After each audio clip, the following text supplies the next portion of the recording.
What would you do if your entire life changed because of a t-shirt? Before we dive into this story, hit that subscribe button because you're about to witness a courtroom moment that has changed how millions view justice. A 24-year-old walks into court wearing a shirt that screams disrespect, facing a judge who could destroy his future with one decision. But what happens next? Drop a comment telling us if you've ever made a split-second choice that changed everything. Because what you're about to see isn't just about a traffic violation.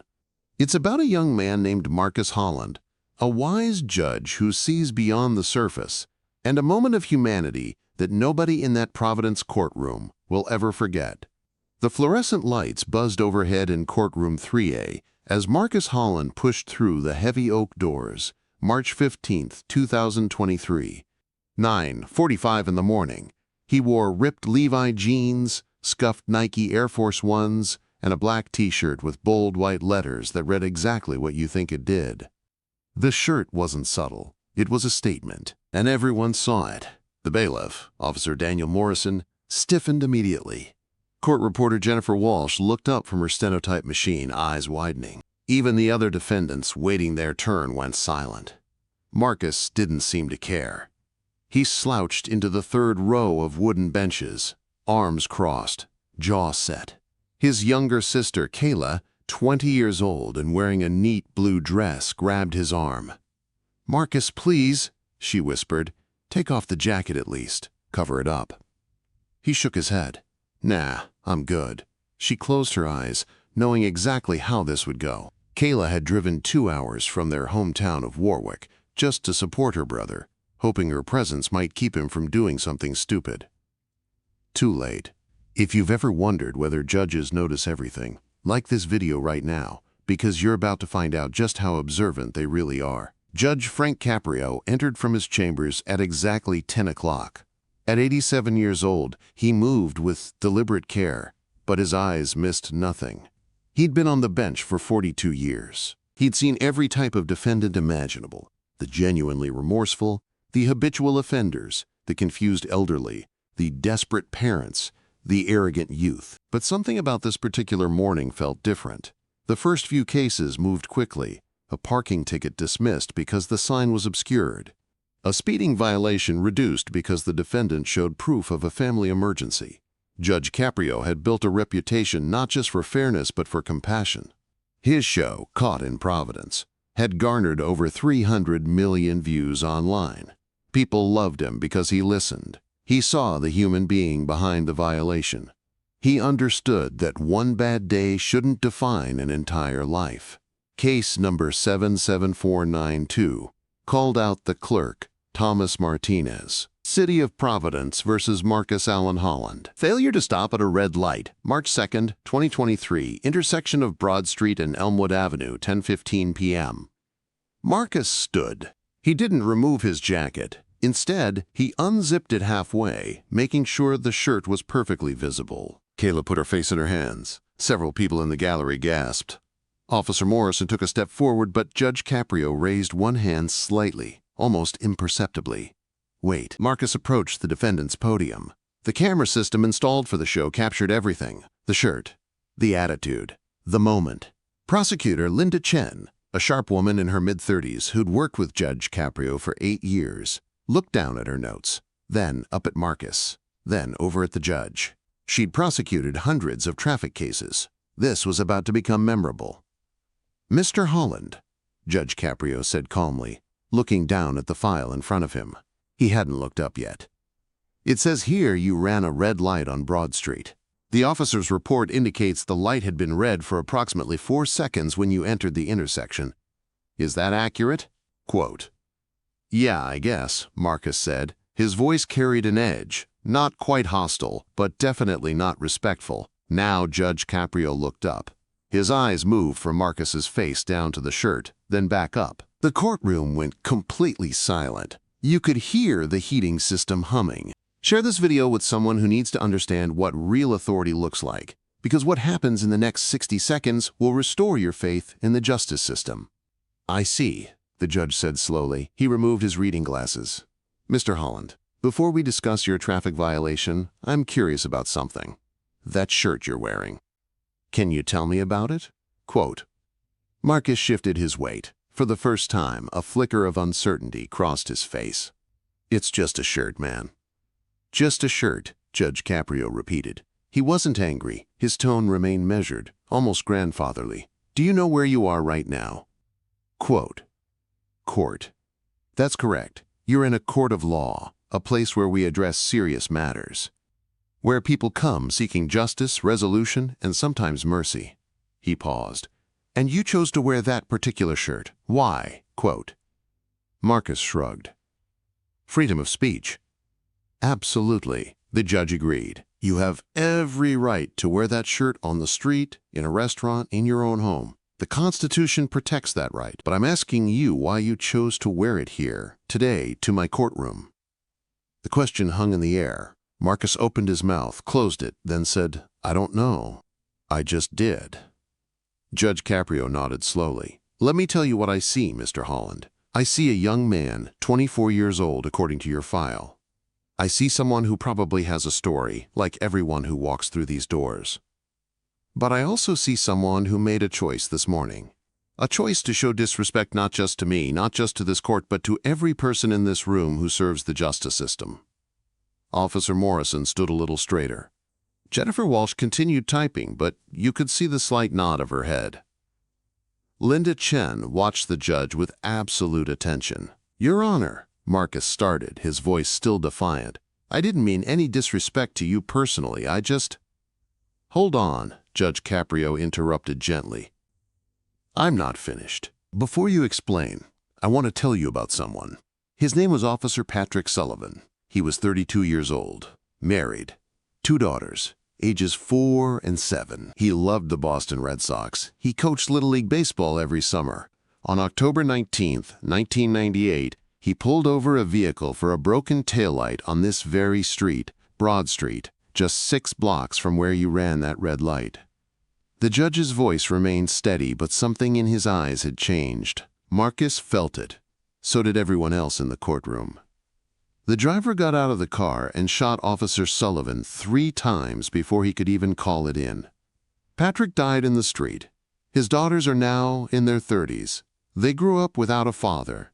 His wife, Catherine, never remarried. She visits his grave every single Sunday. Judge Caprio paused. Officer Sullivan was my nephew. You could have heard a pin drop. Marcus's face went pale. Kayla covered her mouth with both hands. If you believe every story deserves to be heard completely, hit that like button, because this is about to get even more intense. Now, the judge continued, I'm not telling you this to make you feel guilty about your shirt. I'm telling you this because words matter. Symbols matter. That shirt represents something. Maybe to you it's about frustration with the system. Maybe you've had bad experiences with law enforcement. Maybe you're angry about things you've seen on the news. Those feelings are valid. But when you walk into a courtroom wearing that message, you're making a statement about people you've never met. People who put on a uniform every day knowing they might not come home. Quote, Marcus looked down at his shoes. The arrogance was cracking. Officer Morrison over there, Judge Caprio gestured to the bailiff, has been protecting this courtroom for 15 years. He's stopped violent defendants from attacking prosecutors. He's performed CPR on someone who had a heart attack in that very seat you were sitting in. He's a good man, a father, a husband. And you walked in here with that shirt and he saw it. How do you think that made him feel? Quote, Marcus started, but no words came. Let me tell you about your case now, Judge Caprio said, looking back down at the file. Failure to stop at a red light. The fine is $85 plus court costs. Total of $115. But there's more to this story, isn't there? According to the police report, you were driving a 2012 Honda Accord, silver, license plate 4 Romeo 7398. That vehicle is registered to Margaret Holland of Warwick, Rhode Island. Your mother? Quote, Yes, sir, Marcus said quietly. The sir was automatic, respectful. The mask was falling away. The officer who pulled you over was Officer James Whitmore. He's been with Providence PD for 23 years. His report is very detailed. He noted that you were cooperative during the stop. You handed over your license and registration without argument. You admitted you'd run the light. You apologized. He wrote in his notes, and I'm quoting here, "Defendant seemed like a decent kid. Respectful. Just made a mistake. He gave you a ticket instead of taking you in because he believed you deserved a second chance." Marcus looked up sharply. That detail clearly surprised him. "Officer Whitmore is African American," Judge Caprio continued. "Like you, Mr. Holland. He grew up in South Providence. He joined the force because he wanted to make his neighborhood safer. He's mentored over 50 young people through the Police Athletic League. 3 of them are now police officers themselves. And you're standing here wearing a shirt that says what it says about all police. Including him. Including the officer who showed you mercy that night." Tears welled up in Marcus's eyes. His sister Kayla was already crying silently in her seat. Comment below if you think Judge Caprio is about to change this young man's entire perspective. Because we're only getting started. "Tell me your story, Marcus," the judge said, his voice softening. "Not your excuse. Your story. Why did you run that red light? What's going on in your life?" Quote. Marcus took a shaky breath. "I was coming from the hospital. My mom, she had a stroke 3 weeks ago. She's been in intensive care. That night, they called and said her condition was getting worse. I panicked. I just wanted to get there. I saw the light turning yellow and I thought I could make it, but I was wrong. It was red before I got through. I'm sorry to hear about your mother," Judge Caprio said, and you could tell he meant it. "Is she recovering?" Quote.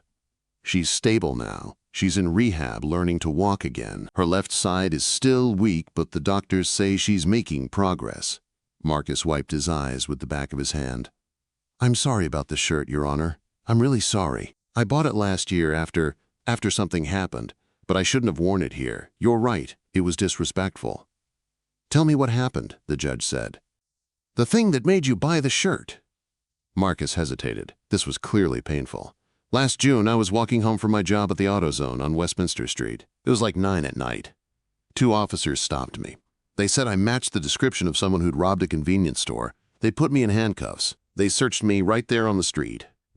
Everyone was watching. People I knew. They found nothing because I didn't do anything. Eventually, they let me go. No apology. No explanation. Just, you're free to go." I felt humiliated. Angry. So yeah, I bought the shirt.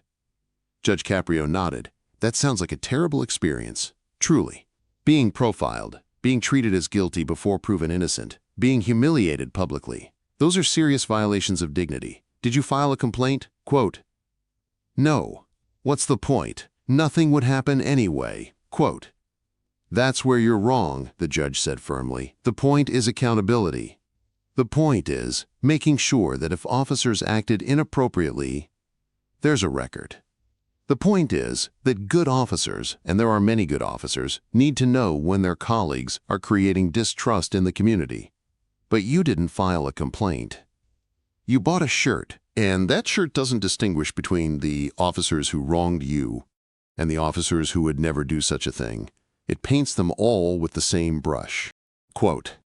"I know that now," Marcus said. "Do you, or are you just saying that because you're in front of a judge?" It wasn't accusatory, it was genuinely asking. Marcus thought about it, really thought about it. Both, maybe? Like, I know it's not fair to group everyone together. My uncle is a cop in Boston. He's a good dude. He was mad when I bought the shirt. We haven't really talked much since. But when you're angry, you just want to make a statement, you know? You want people to know you're mad. "I understand anger," Judge Caprio said. "I've been angry many times in my 87 years. But wisdom, Marcus, wisdom is learning how to express that anger in ways that create change, rather than just more anger. Let me ask you something. If you could talk to those 2 officers who stopped you, what would you say to them?" Quote. "Share this with someone who's ever felt wronged by the system, because what this young man is about to realize is something we all need to understand." Marcus thought for a long moment. "I'd ask them if they even thought about how it would feel to be grabbed and handcuffed in front of your neighbors. To have people assume you're a criminal. I'd ask them if they'd want their son or nephew treated that way. And I'd ask them to just see me as a person first, before they see me as a threat." "That's a powerful statement," the judge said. "That's the kind of statement that creates dialogue. That shirt you're wearing, that just creates division. It makes people defensive. It shuts down conversation before it starts. Officer Morrison, come here, please. The bailiff approached the bench. He looked uncertain about where this was going. Judge Caprio said, Officer Morrison, Mr. Holland would like to say something to you. Go ahead, Marcus. This wasn't a request. It was a gentle push toward accountability. Marcus turned to face the bailiff. Officer Morrison, I apologize for wearing this shirt to court today. It was wrong. I was making a statement about something that happened to me, but I hurt people who had nothing to do with it, including you. I'm sorry. Officer Morrison looked at the young man, then at the judge, then back at Marcus. I appreciate that, he said in a deep voice. And I'm sorry about what happened to you last June. That shouldn't have happened. Not all of us would handle it that way. Most of us wouldn't. We're not all the same, just like citizens aren't all the same. I know, Marcus said, and this time you could tell he really did. Judge Caprio watched this exchange with satisfaction. Mr. Holland, I'm going to make you an offer. It's unconventional, but I think it's appropriate given the circumstances. I'm going to dismiss your traffic ticket. You were rushing to the hospital to see your dying mother. Officer Whitmore already showed you mercy by not arresting you for reckless driving, which he could have done. I'm extending that mercy further. The ticket is dismissed. No fine. No points on your license. Marcus's mouth dropped open. Really, Your Honor, thank you. I'm not finished, the judge said, raising a hand. Here are my conditions. First, you're going to take off that jacket and give me that shirt. Right now. There's a courthouse t-shirt in the clerk's office. You'll wear that home. Are you willing to do that? Quote, Yes, Your Honor. Absolutely. Marcus immediately removed his jacket and pulled the offensive shirt over his head, standing in just a white undershirt. Thomas Martinez, the clerk, quickly retrieved a plain gray courthouse t-shirt and handed it to Marcus, who put it on immediately. Second, Judge Caprio continued, you're going to file a formal complaint about what happened to you last June. Linda Chen, our prosecutor, will help you with the paperwork. She'll make sure it gets to the right people at the Providence Police Department. Will you do that? Quote, Yes, Your Honor, I will. Third, you're going to spend 1 day, 8 hours, doing a ride-along with Officer Whitmore, the officer who pulled you over. He's agreed to participate in our community outreach program. You'll see what his job actually looks like. The good calls and the bad calls. The grateful people and the hostile people. Everything. You'll see the human being behind the badge. Agreed? Quote, Agreed, Marcus said, nodding vigorously. And fourth, the judge said, his eyes twinkling now, you're going to come back here in 3 months and tell me how your mother is doing. I want an update. I want to know she's walking again. I want to know you're both doing well. Can you do that? Quote, Yes, sir. Absolutely, Your Honor. Thank you so much. Marcus was openly crying now. Not from shame, from relief, from being seen, from being given a chance when he expected to be destroyed. If this moment is giving you chills, like this video, because the story is about to take a turn that nobody in that courtroom expected. Judge Caprio stood up, which was unusual. He rarely stood during proceedings. Officer Morrison, please approach with Mr. Holland. Both men came to stand directly in front of the bench. The judge extended his hand to Marcus. They shook. It was firm, respectful, human. You're a good kid who made some bad choices, Judge Caprio said. We all do that. The measure of a person isn't the mistake. It's what they do after the mistake. You have an opportunity now to turn your anger into action, to be part of the solution, to show your mother, when she gets better, that her son didn't let bitterness poison his future. Do you understand? Quote, I understand, Your Honor. Thank you. I won't let you down. Don't worry about letting me down. Don't let yourself down. And give your mother my regards. Tell her an old Italian judge is praying for her recovery. He smiled, that grandfatherly smile that had made him famous. Marcus nodded, unable to speak, and returned to his seat next to Kayla, who hugged him tightly. The gallery, which had been silent throughout this entire exchange, erupted in applause. Jennifer Walsh, the court reporter, had tears running down her face as she typed. Linda Chen was smiling broadly. Even Officer Morrison was nodding with approval. But the story doesn't end there. Not by a long shot.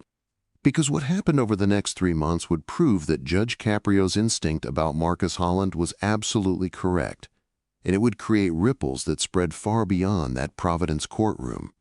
6 days later, Marcus Holland walked into the Providence Police Department headquarters on Fountain Street. He wore khakis, a button-down shirt, and carried a folder with all the documentation he could remember about the June incident. Linda Chen met him there, as promised, and helped him navigate the complaint process. The desk sergeant, Sergeant Maria Rodriguez, was professional and thorough. She took his statements seriously. She asked detailed questions. She told him the complaint would be investigated by Internal Affairs, and he'd be contacted within 45 days. Marcus left that building feeling something he hadn't felt in almost a year. Heard. The complaint itself might not lead anywhere, he knew that. But he'd done it. He'd taken the constructive path instead of just wearing his anger on his shirt. 2 weeks after that, on a cold April morning, Marcus arrived at the 3rd District Station at 6 in the morning for his ride-along with Officer James Whitmore. He'd barely slept the night before. He was nervous. What if this was a setup? What if they spent the whole day lecturing him? What if he saw something that made him even more angry? Officer Whitmore met him in the lobby. He was 45 years old, built solid, with gray starting to show in his short hair. His handshake was firm but not aggressive. "Marcus, good morning. Thanks for coming. Let me show you around before we hit the streets." The day that followed would change Marcus's perspective in ways he never anticipated. Hit that subscribe button, because what Marcus witnessed during those 8 hours needs to be understood by everyone who has an opinion about policing. The first call came at 6:43 a.m. domestic disturbance on Oxford Street. They arrived to find a woman, maybe 35, with a swollen eye and a cut lip. Her boyfriend, heavily intoxicated, was pacing in the living room. The apartment was small, cluttered, and smelled like cigarettes and desperation. 2 small children, maybe 4 and 6, peeked out from a bedroom doorway. Marcus watched as Officer Whitmore transformed. His voice became calm, almost gentle. He separated the couple. He called for a female officer to talk with the woman. He knelt down to the children's level and assured them everything would be okay. He arrested the boyfriend without incident, but before he left, he gave the woman a card with information about domestic violence resources. In the patrol car afterward, Officer Whitmore said, "That's the 3rd time we've been to that address this year. She won't press charges, she'll take him back. Those kids will grow up watching their father hurt their mother, and there's not much we can do except show up every time and hope that one day she's ready to leave." "That's got to be frustrating," Marcus said. "It's heartbreaking," Whitmore replied. "But you show up anyway.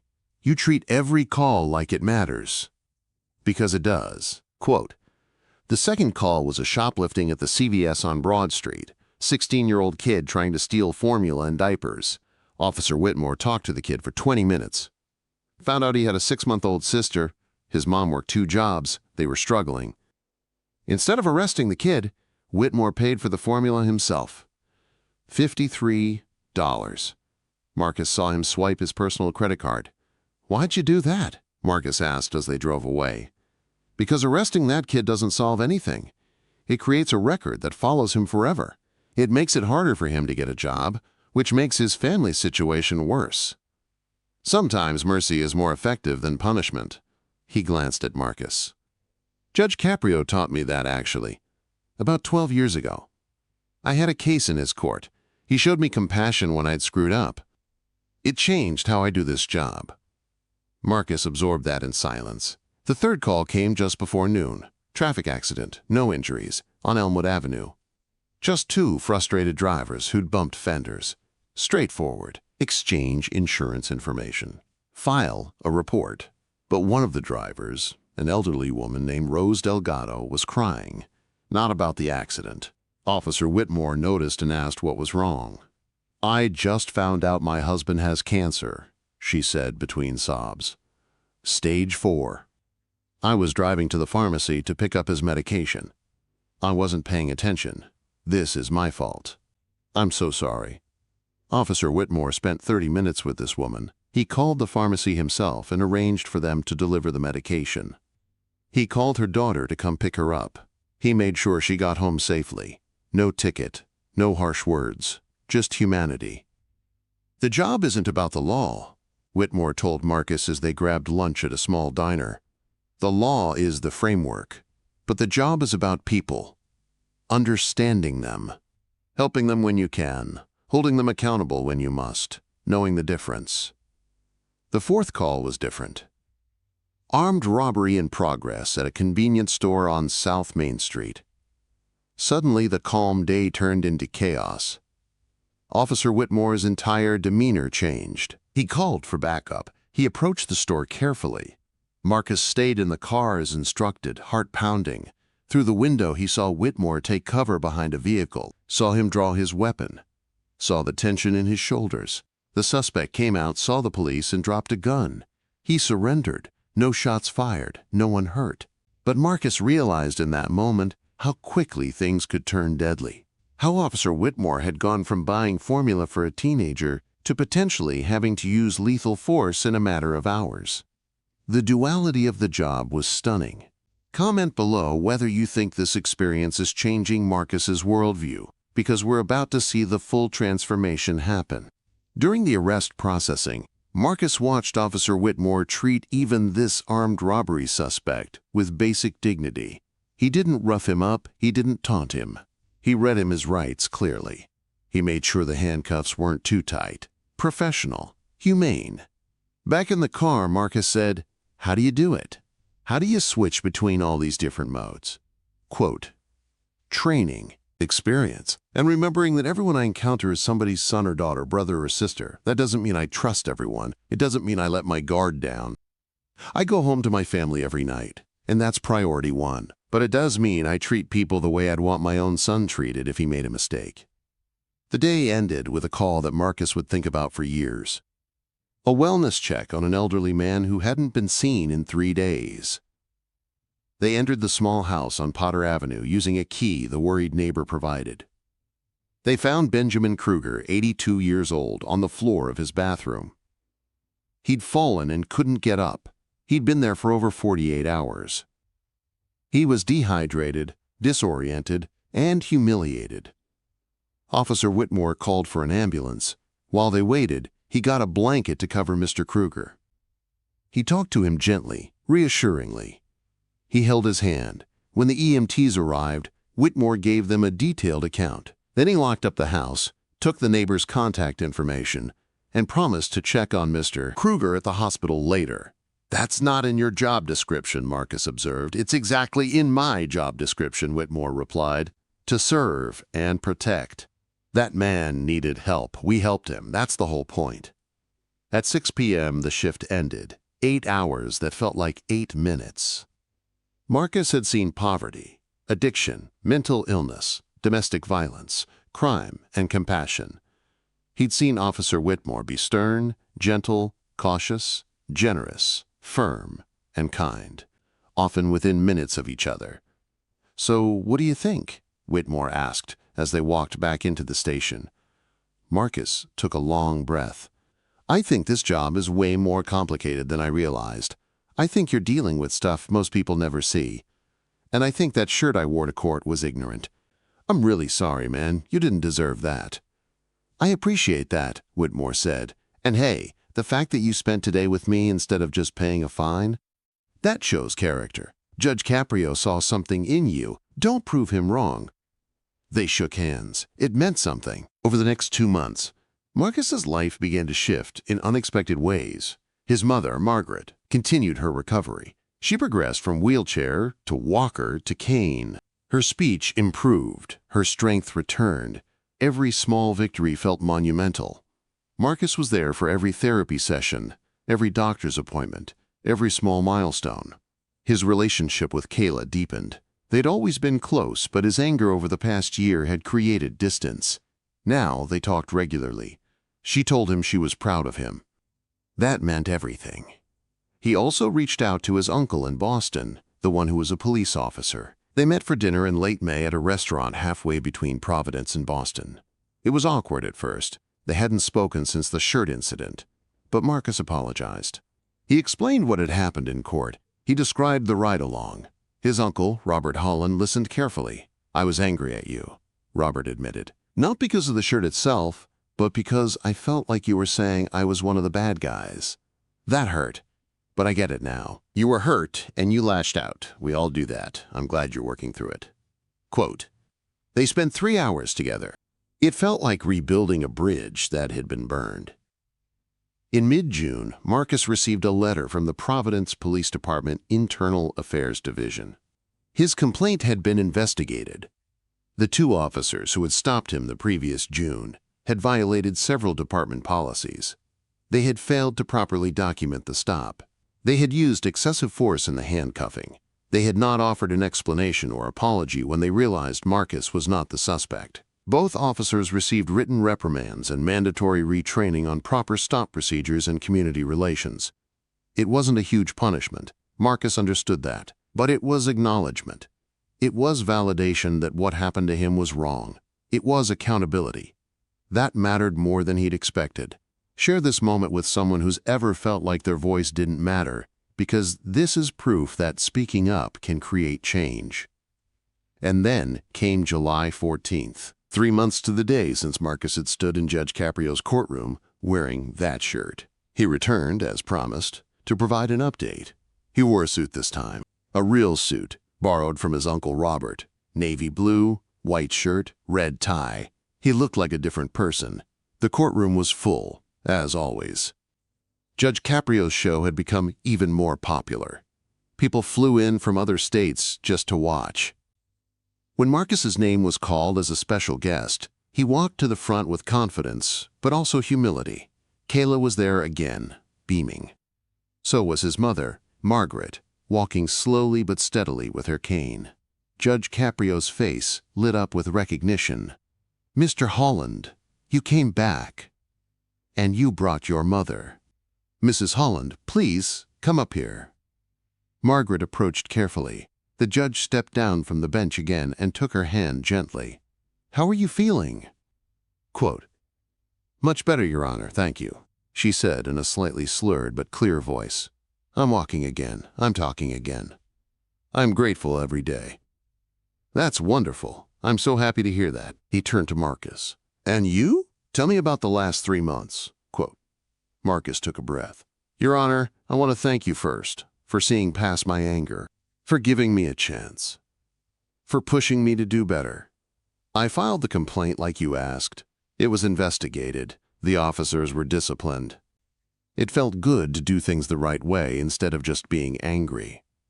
"That's excellent," the judge said. "And the ride-along with Officer Whitmore?" Quote, "That was probably the most important day of my life," Marcus said honestly. "I saw things I'll never forget. I saw how hard the job is, how much they deal with, how much judgment they have to use every single day. I saw Officer Whitmore be kind when he could have been harsh. I saw him risk his life to protect people. I saw him treat everyone, even criminals, with basic respect. It changed my whole perspective." The gallery applauded. Margaret was crying happy tears. Judge Caprio nodded, approvingly. "There's one more thing, Your Honor," Marcus continued. "I applied to the Providence Police Academy. I was accepted. I start training in September." The courtroom erupted. People stood up. The applause was thunderous. Judge Caprio's eyes went wide with surprise and then crinkled with joy. He started clapping too. Officer Morrison was grinning from ear to ear. Linda Chen had her hand over her heart. "You're going to be a police officer?" the judge asked, his voice thick with emotion. "Yes, sir, if I can pass the training." "Officer Whitmore wrote me a recommendation letter." "So did Officer Morrison. They believed in me. You believed in me. I want to be the kind of officer who treats people the way you treated me, with fairness and compassion. I want to make a difference in my community, the right way." Judge Caprio came around the bench and hugged Marcus. It was unprecedented, informal, unprofessional by strict standards. But it was perfect. "I'm so proud of you," he said. "You've taken something negative and turned it into something positive. You've shown incredible growth. Your mother must be so proud." "I am," Margaret said, wiping tears. "He's my hero." Quote, "He's going to be a lot of people's hero," the judge said. He turned to the camera, knowing this moment would be watched by millions. "This is why we do what we do. This is why we believe in second chances. This is why we see the person, not just the offense." Marcus Holland came into this courtroom 3 months ago wearing a shirt that disrespected law enforcement. He was angry. He was hurting. But he was also reachable. And look at him now, about to become an officer himself, ready to serve and protect, ready to be part of the solution. The judge addressed Marcus directly again. "The police academy is tough, physically and mentally. There will be days you want to quit. Don't. Remember why you're doing this. Remember this moment. And remember that you have a community of people, including me, who are rooting for you. I won't let you down, Your Honor. You couldn't possibly let me down. You've already exceeded every expectation." He shook Marcus's hand firmly. "Come back and see me when you graduate. I want to see you in that uniform." "I will. I promise." Quote, "If you're not crying right now, watch this video again, because this transformation is exactly what the justice system should create." Like this video if you believe in the power of redemption. Marcus and his mother left the courtroom to another standing ovation. The video of this return visit, when it was posted 2 weeks later, went viral. 23 million views in the first week. Comments flooded in from around the world. People were inspired. They were moved. They shared their own stories of being given second chances, of judges who saw their humanity, of officers who treated them with respect.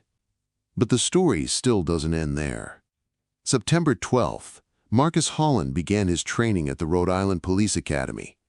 The program was intense. 6 months of physical training, classroom instruction, scenario-based exercises, weapons training, legal education, and psychological preparation. He struggled at first. The physical demands were brutal, running 5 miles in full gear, obstacle courses, defensive tactics. He'd never been particularly athletic. But he didn't quit. Every time he wanted to, he thought about Judge Caprio, about his mother watching him in that courtroom, about Officer Whitmore spending a day showing him what good policing looked like, about the man he'd promised to become. His classmates learned about his story, the shirt, the judge, the viral video. At first, he was embarrassed, but then it became motivational. Several of his classmates told him they'd seen the video, and it was part of why they wanted to be officers too. They wanted to be like Officer Whitmore, like Judge Caprio, people who saw beyond the surface. Marcus excelled in the community policing courses. He aced the constitutional law classes. He was particularly good at de-escalation training. His instructors noted that he had unusual empathy for a recruit and exceptional ability to see situations from multiple perspectives. The kid who'd worn that shirt had become someone who understood nuance. In December, his mother's health took a brief turn for the worse. She was readmitted to the hospital with pneumonia. Marcus was granted emergency leave to be with her. For 3 days, he sat by her bedside, holding her hand, praying. Kayla flew in from her new job in Connecticut. Uncle Robert drove down from Boston. The Holland family circled around Margaret. She pulled through. On the 4th day, she opened her eyes and smiled at Marcus. "Don't you dare quit that academy because of me," she whispered. "You finish. You make me proud. Promise me." "I promise, Mom. I promise." He returned to the academy with renewed determination. If his mother could fight that hard to recover, he could fight hard to graduate. It put everything in perspective. March 14th, 2024, almost exactly 1 year after the infamous court appearance, Marcus Holland graduated from the Rhode Island Police Academy. He stood on stage with 73 other new officers. He wore the dress uniform, badge number 317. His mother was in the audience, walking without her cane now. Kayla was there. Uncle Robert was there in his Boston police uniform. Officer James Whitmore was there. Officer Daniel Morrison was there. And in the front row, at Marcus's personal invitation, sat Judge Frank Caprio, 88 years old now, retired from the bench just 2 months earlier, but present for this moment. When Marcus received his badge, the judge stood and applauded louder than anyone. After the ceremony, they took photos. Marcus in his uniform standing between Judge Caprio and Officer Whitmore, the three men who'd changed each other's lives. The photo would later appear in the Providence Journal with a headline, "From Disrespect to Service, the Redemption of Marcus Holland." "How do you feel?" Judge Caprio asked him. "Honestly? Terrified, excited, grateful." "All at once," Marcus admitted. "I keep thinking about that day. If you'd just thrown the book at me, given me the fine and sent me away, I'd probably still be angry, still be wearing that shirt, still be going nowhere. But you saw something in me I didn't see in myself." Quote, "I saw a young man who was hurting but not broken," the judge said. "I saw someone worth investing in. And I was right." He put a hand on Marcus's shoulder. "Now comes the real work. Being an officer. Living these values every day. Treating people the way you were treated. Can you do that?" Quote, "I'm going to try every single day." That's all anyone can ask. Officer Whitmore added, "You're going to make mistakes. We all do. The job is impossible to do perfectly. But if you lead with compassion, if you remember that everyone you meet is fighting a battle you know nothing about, you'll be fine. You'll be better than fine. You'll be the kind of officer we need." Marcus nodded, absorbing the wisdom. "I won't forget. I promise." His first assignment was to the 3rd District, the same district where Officer Whitmore worked. It was intentional. The captain wanted Marcus paired with experienced officers who understood his background and his potential. For the first 6 months, he'd ride with various training officers, learning the streets, the people, the rhythms of the job. If you've made it this far in this story, comment below what profession you're in and whether you believe one person can make a difference, because we're about to see the long-term impact of Judge Caprio's decision. Officer Marcus Holland's first day on patrol was April 2nd. He rode with Officer Whitmore, coming full circle. They started their shift at 6 a.m., just like that ride-along a year earlier. But now Marcus wore the uniform. He carried the badge. He had the authority and the responsibility. The calls were familiar. Domestic disturbance, shoplifting, wellness check, traffic accidents. Marcus watched how Whitmore handled each one, absorbing every detail. But now he was also participating. Talking to people. Filling out reports. Making decisions. On his 3rd call of the day, they responded to a noise complaint at an apartment complex on Elmwood Avenue. When they knocked on the door, a young man answered. He was 22, 23 maybe. He wore a t-shirt that said, "Defund the police." Marcus felt something click inside him. Here was his mirror image from a year ago. Angry. Making a statement. Probably hurting underneath. "Good morning," Marcus said calmly. "We got a call about noise. We just need to make sure everything's okay." The young man was defensive. "We're just having a birthday party. We're not doing anything illegal." "I'm not saying you are," Marcus replied. "But it's 8:30 in the morning and your neighbors have to work.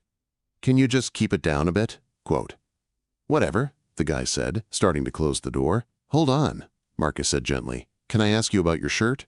Quote, the young man looked down, then back up, suspicious. "What about it?" Quote, "I'm just curious. Why do you feel that way? About defunding police?" Quote, "Because the system is broken. Because people get harassed for no reason. Because," he trailed off, "because you've had bad experiences," Marcus finished. "I get it. I've been there. I'm black too. I know what it's like to be stopped for no reason. To be profiled. To be treated like a criminal when you're not." The young man's defensiveness cracked slightly. "Then why are you a cop?" Quote, "Because I realize that being angry doesn't fix anything. Being part of the change does. Look, I'm not saying the system is perfect. It's not. There are bad officers. There are policies that need to change. But there are also good officers trying to do the right thing every day. And if people like me, people who understand what it's like to be on the other side, don't become officers, then nothing changes." Quote, Officer Whitmore watched this exchange with a slight smile. Marcus was becoming the officer he was meant to be. The young man thought about this. "I don't know, man. It feels like selling out." Quote, "I thought that too," Marcus said. "But then someone showed me that you can honor your anger by channeling it into action. You can be mad about injustice and also be part of the solution. They're not mutually exclusive. He pulled out a card. If you ever want to talk more about this, here's my email. I'm serious. Community relations is part of my job. If you've had bad experiences, I want to hear about them. Maybe we can figure out how to make them right. Quote. The young man took the card, surprised. You're for real? Quote. Completely. And hey, keep the party down, okay? Your neighbors need their sleep. Yeah, okay, sorry about that. As they walked back to the patrol car, Officer Whitmore said, That was well done. You just planted a seed. Maybe nothing comes of it. But maybe that kid thinks about what you said. Maybe he files a complaint instead of just being angry. Maybe he becomes an officer himself someday. You never know. That's what Judge Caprio did for me, Marcus said. Planted a seed. I'm just trying to do the same. Over the next several months, Officer Marcus Holland became known in the 3rd District for exactly that approach. He was firm when necessary. He enforced the law. He didn't let people walk all over him. But he also listened. He showed empathy. He remembered that the person in front of him was human, with a story, with reasons for their choices, even if those choices were wrong. In June, he responded to a call about a teenager trying to steal formula from a store. The parallel to his ride-along experience wasn't lost on him. He found the 16-year-old boy sitting in the store's back office, scared out of his mind. The store manager wanted him arrested. Marcus talked to the kid. Found out he was trying to help his girlfriend who'd just had a baby. They were both in high school, both terrified, both broke. Marcus called social services. He connected them with resources. He paid for the formula himself, just like Officer Whitmore had done. He gave the kid his card and told him to call if he needed help navigating the system. The store manager was angry that Marcus didn't arrest the kid. You're just letting him get away with it? Quote, I'm helping him find a better way, Marcus replied. Arresting him doesn't help that baby get fed. Connecting him with resources does. That's good policing. The manager wasn't happy, but Marcus didn't care. He knew he'd made the right call. Share this video if you believe this is what policing should look like, because Officer Holland is proving that one person really can make a difference. In September, Marcus was invited to speak at the police academy. He told his story to the new recruits, the shirt, the judge, the transformation. He showed them the photo of himself from that court date, angry and defiant. Then he showed them a photo of himself now, in uniform, serving his community. You're going to encounter people like I was, he told them, angry, disrespectful, hurting, and you're going to have a choice. You can meet their anger with anger. You can assert your authority and make them comply. Or you can see past the surface. You can ask yourself why they're angry. You can treat them like human beings who are having a bad day, not criminals who deserve punishment. That's hard. It's not natural when someone is disrespecting you. But it's what separates good officers from great officers. The recruits were silent, absorbing this. One raised her hand. What if they don't respond to compassion? What if they escalate? Quote, Then you do your job, Marcus said simply. You protect yourself and others. You enforce the law. Compassion doesn't mean being weak. It doesn't mean letting people endanger you. It means starting with humanity and only escalating when necessary. Most of the time, people just want to be heard. If you give them that, they'll de-escalate themselves. Another recruit asked, Do you ever see Judge Caprio? Quote, Marcus smiled. All the time. He's retired now, but we have lunch once a month. He's become a mentor, a friend. He wants to hear about my cases. He wants to know I'm still doing things the right way. He holds me accountable. And I'm grateful for that. In October, Marcus responded to a domestic disturbance call. When he arrived, he found a situation eerily similar to the one he'd witnessed on his ride-along. A man had hit his girlfriend. 2 small children were crying in the bedroom. The woman had a black eye. Marcus arrested the man, but he also spent time with the woman, whose name was Jasmine. He didn't lecture her about pressing charges. He didn't judge her for staying. He just gave her information, resources, options. His card. When you're ready to leave, he said, call me, I'll help you. No judgment, no pressure, just help. 3 weeks later, Jasmine called. She was ready. Marcus connected her with a domestic violence shelter. He helped her get a restraining order. He checked on her and her children regularly for months afterward. He attended the custody hearing and testified about what he'd witnessed. He made sure she had a safety plan. "Why are you doing all this?" she asked him once. "You arrested him. Your job is done." Quote, "My job is to serve and protect," Marcus replied. "That doesn't end when I put someone in handcuffs. You and your kids deserve to be safe. That's what protecting means." Jasmine started crying. "I've dealt with police for years with this situation. You're the first one who treated me like I mattered." "You do matter. You and your kids matter more than you know." 6 months later, Jasmine sent Marcus a letter. She'd completed a certification program, she'd gotten a job. Her kids were doing better in school. She'd stayed away from her abuser. She thanked Marcus for believing in her when she didn't believe in herself. He kept that letter in his locker. On hard days, he'd read it and remember why he did this job. December 20th, 2024, Officer Marcus Holland was awarded the Providence Police Department's Community Service Medal. The award recognized officers who went above and beyond in building relationships and trust with the community. Marcus was the youngest officer ever to receive it. The ceremony was held at the Public Safety Complex. His mother was there. Kayla was there. Uncle Robert was there. Officer Whitmore was there. And Judge Frank Caprio was there, sitting in the front row, smiling like a proud grandfather. When Marcus received the medal, he gave a short speech. "I don't deserve this alone," he said.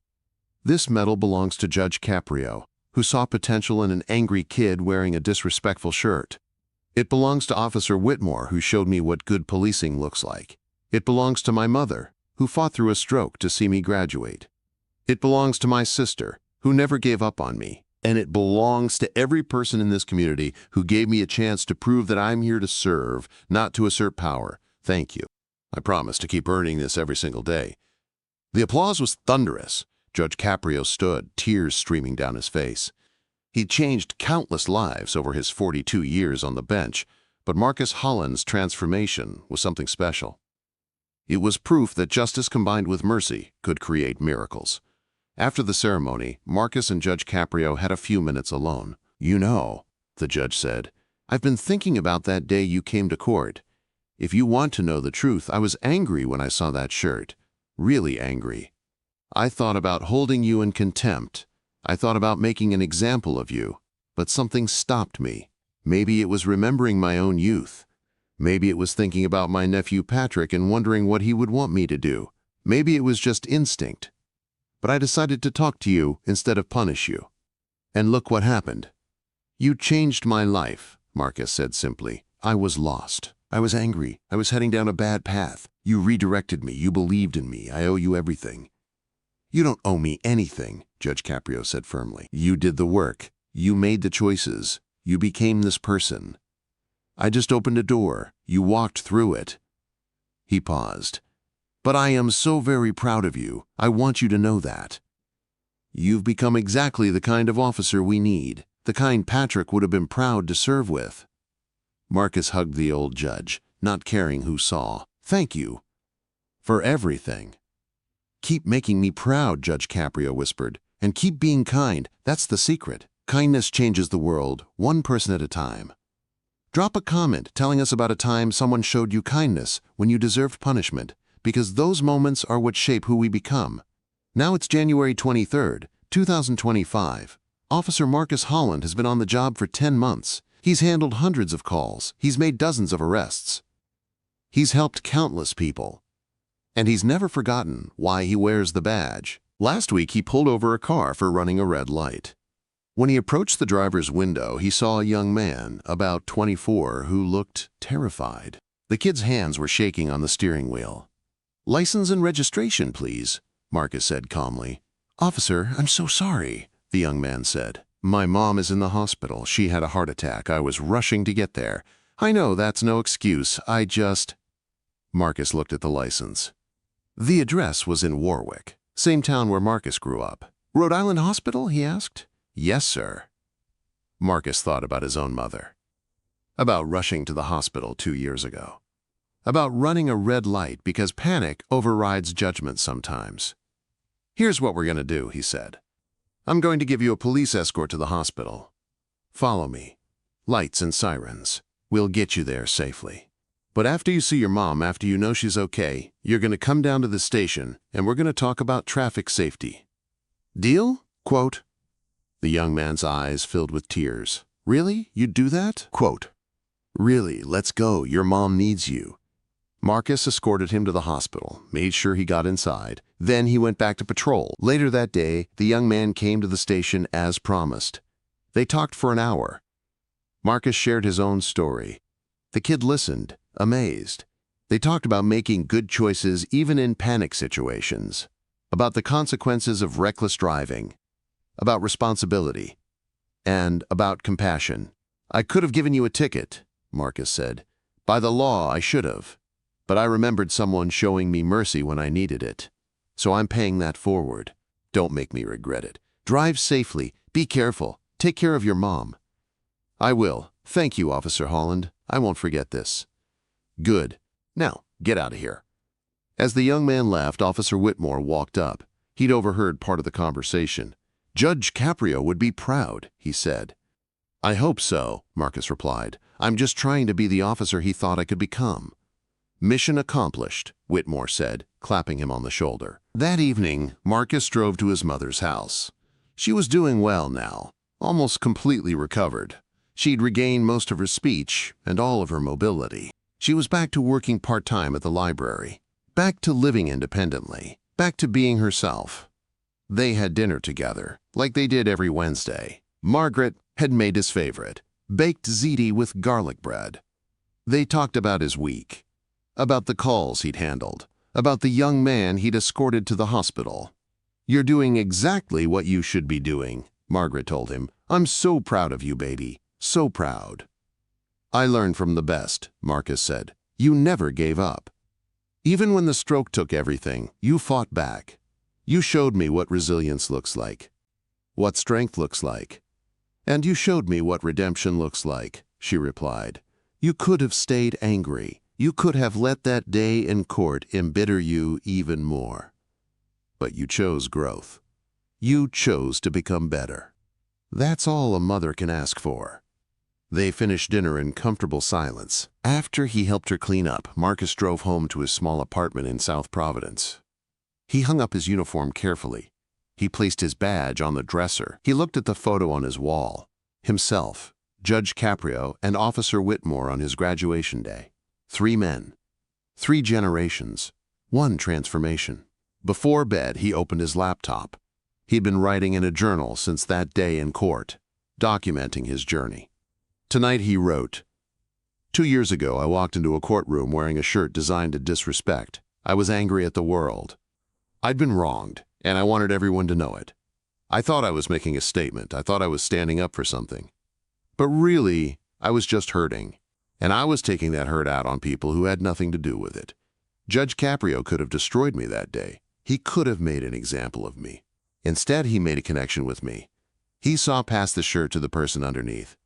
He gave me a path forward instead of just punishment. He showed me that justice without mercy is just vengeance. And mercy without accountability is just enabling. You need both. Now I wear a different uniform, one that represents service instead of anger. One that gives me the opportunity to be for others what Officer Whitmore and Judge Caprio were for me. Every day I try to see past the surface, to understand the story behind the action, to offer redemption when possible and accountability when necessary. I still remember what it felt like to be profiled, to be handcuffed unfairly, to be treated as guilty before proven innocent. That memory keeps me humble. It keeps me empathetic. It reminds me that the person in front of me is a human being first, a suspect second. I'll probably never be famous. I'll probably never have my story told beyond Providence. But if I can change one life, the way mine was changed, it'll all be worth it. If I can be the officer who plants a seed, who opens a door, who sees potential instead of just problems, then I'll have honored everyone who believed in me. Thank you, Judge Caprio. Thank you, Officer Whitmore. Thank you, Mom. Thank you, Kayla. Thank you, Uncle Robert. Thank you to everyone who gave me a second chance. I promise I'm using it well. He closed the laptop and went to bed. Tomorrow he'd be back on patrol. More calls, more people, more opportunities to make a difference. The work was never done. But for the first time in his life, Marcus Holland felt like he was exactly where he was supposed to be, doing exactly what he was supposed to do, being exactly who he was supposed to be. And it all started with a shirt, a judge, and a moment of compassion that changed everything. If this story moved you, if it made you think differently about justice or redemption or second chances, then please like this video, subscribe to this channel, and share it with someone who needs to hear it.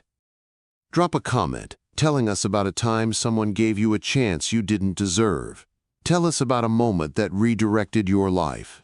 Tell us about the person who saw potential in you when others only saw problems.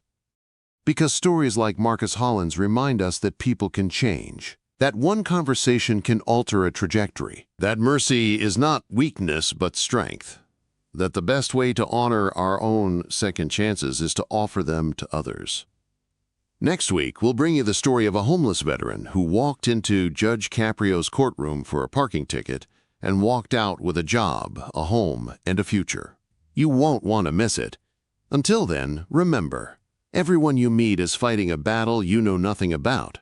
Be kind, show mercy, see the person, not just their worst moment. That's what changed Marcus Holland's life. And it might just change yours too.